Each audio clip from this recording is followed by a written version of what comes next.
Welcome back. This is the Intel. We are in the concluding stages of our panel discussion around infrastructure and investment in general in the economy. Isaah Mhlanga, so I guess the next phase really is about us talking about the next milestones that we should be looking out for and perhaps that we should be insisting upon from people such as Trudi Makhaya, from people such as Dr. Kgosientso Ramokgopa and their boss, President Cyril Ramaphosa. What in your thinking, from what we've heard around issues to do with the network industries, the reforms that we've been talking about that are starting to happen but perhaps could be sped up a little bit more, and the various areas of potential investment that we've been talking about and funding? What are some of the milestones that we should be looking out for? From this discussion and several discussions around infrastructure, it says to me that there is an admission that the state cannot do it alone. The private sector needs to be roped in, which is what Dr. Kgosientso Ramokgopa has been saying in the last couple of minutes. Secondly, from what Trudi said, it also shows that there is an admission that we need short-term support to those that have been impacted by COVID. But as a more sustainable measure to reduce the unemployment rate, we need something that is going to improve the productivity of those that are unemployed and bring them into the labor market, where jobs are going to be created from the infrastructure investments to give them more sustained jobs and income.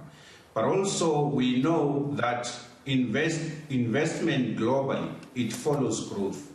And where we're coming from an environment of low economic growth, there needs to be demonstration that the infrastructure-led investment that we have been told that is being championed by Dr. Ramokgopa is actually, bearing fruit. So we need to demonstrate delivery for more investment to come. So what we need to see is more delivery of this project, and that is going to attract even more investment. But lastly, we may be targeting a low economic growth rate. Our own modeling shows that for us to reduce the unemployment rate, we need a minimum of 3% economic growth on a sustained basis. But to significantly reduce it, we need about 4%.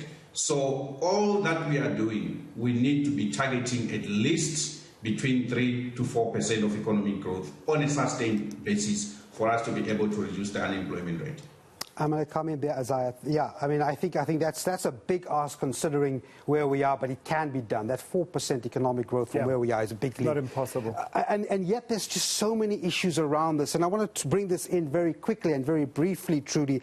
Through all of these challenges we have, remember, we still have a climate change conference. We have to still align ourselves as a country to be climate conscious in our pursuit economically. And that's where I want to bring in the climate change conference, where we've set some ambitious tasks. And I need not tell you that sometimes sacrifices have to play in, because let's look at coal, for example, a major export or export earner for us. And we've got to make targets around these as we approach that conference. What's your take as we get closer and closer to that conference and the sacrifices we've got to make there? Because it comes to some degree perceivably into our task of creating jobs. I'm glad you bring that. I was worried we're not talking about climate change, because I think that's one of the biggest investment themes globally as the world rebuilds. We are all reorienting our economies to deal with climate change. I think it has a great risk of being ahistorical and being imposing costs on developing countries like us, which clearly haven't caused the problem. I think the figures are stark. Africa contributes less than 2% to global emissions or thereabouts. Of course, South Africa does also, is different as a middle-income country in that we do have some emissions, a high degree of emissions. But I think it has to be understood that the global framework for climate change only works if rich countries help us to go through that transition. I think we can't be compromising about that. Having said that, I think if you look at our commodity mix, we have a lot of the commodities that are needed, like cobalt, nickel, even some aspects of the PGM group will remain relevant for climate change as the world gradually moves away from coal. And I think the reality is that the move away from coal is also going to be gradual. We've got the renewables resources in terms of solar and wind. We've got the scientific capability in terms of repurposing some of our historical technologies. You would have seen Cecil make announcements about how they're repurposing the Fischer-Tropsch methodology, for instance, to produce green liquid fuels. So we actually have a compelling investment story to tell when it comes to climate change. I just think we just have to temper it with the understanding that we can only do it if we are supported by really concessional financing and even grants from the international community. Of course, some of this is commercially viable. It will be paid for by conventional investment, but we have to understand that as we make sacrifices to pursue these new opportunities, we can't exacerbate our socioeconomic challenges. Right. I think the just transition approach is the way to go, with the communities affected being given clear pathways in terms of jobs and a future.